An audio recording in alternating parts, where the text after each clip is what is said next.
Assalamualaikum warahmatullahi wabarakatuh. Nama saya Jingga Amelia dari kelas 11 IPS 4, absen nomor 20, SMA Negeri 90 Jakarta. Pada kesempatan kali ini saya akan menjelaskan tentang presentasi saya, yaitu yang berjudul Tokoh Reformasi Gereja. Tokoh Reformasi Gereja yang saya buat berisikan dua tokoh. Yang pertama Martin Luther dan yang kedua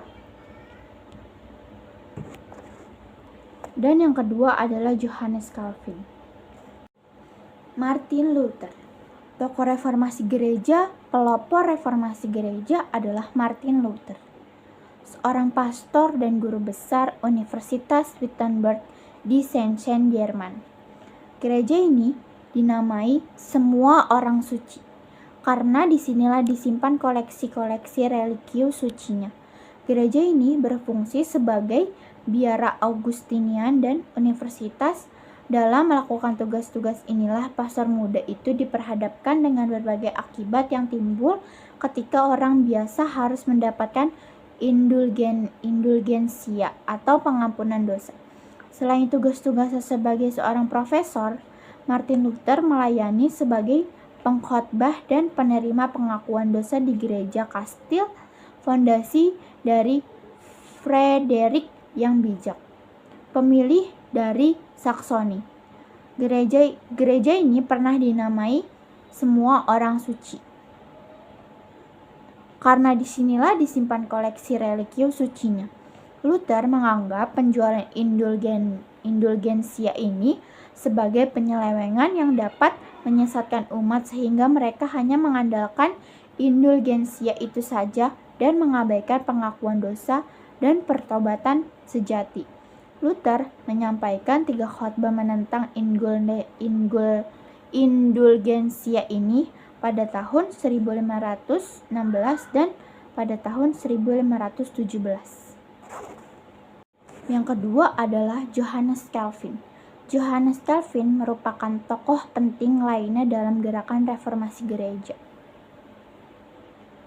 Ia juga mengatakan dasar-dasar teologis, fisiologis, dan intelektual yang kokoh bagi keberhasilan gerakan reformasi gereja di Eropa. Pada tahun 1541, Calvin mulai aktif sebagai penginjil. Pemikiran Calvin yang kemudian menjadi basis teologis terpenting adalah adanya gagasan tentang takdir manusia yang telah ditentukan oleh Tuhan. Siapapun tidak bisa mengubahnya, bahkan pastor sekalipun. Manusia yang selamat atau celaka di dunia dan di akhirat telah ditentukan nasibnya. Nasib manusia sepenuhnya ditentukan oleh ibadah dan Tuhan. Manusia harus selalu dituntut memiliki kemampuan untuk menghadapi ujian setiap saat. Manusia bisa langsung berhadapan dengan Tuhan tanpa perantara gereja atau pemuka agama. Pengertian reformasi gereja.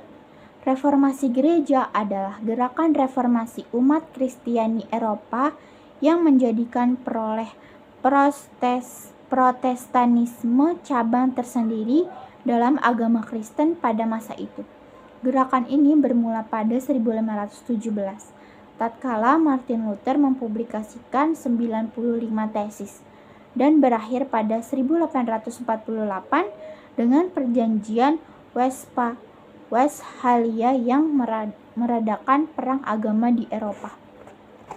Itulah tadi sekilas tentang reformasi gereja. Semoga bermanfaat dan mohon maaf bila ada kekurangan dan kesalahan dalam pengucapan di video tadi.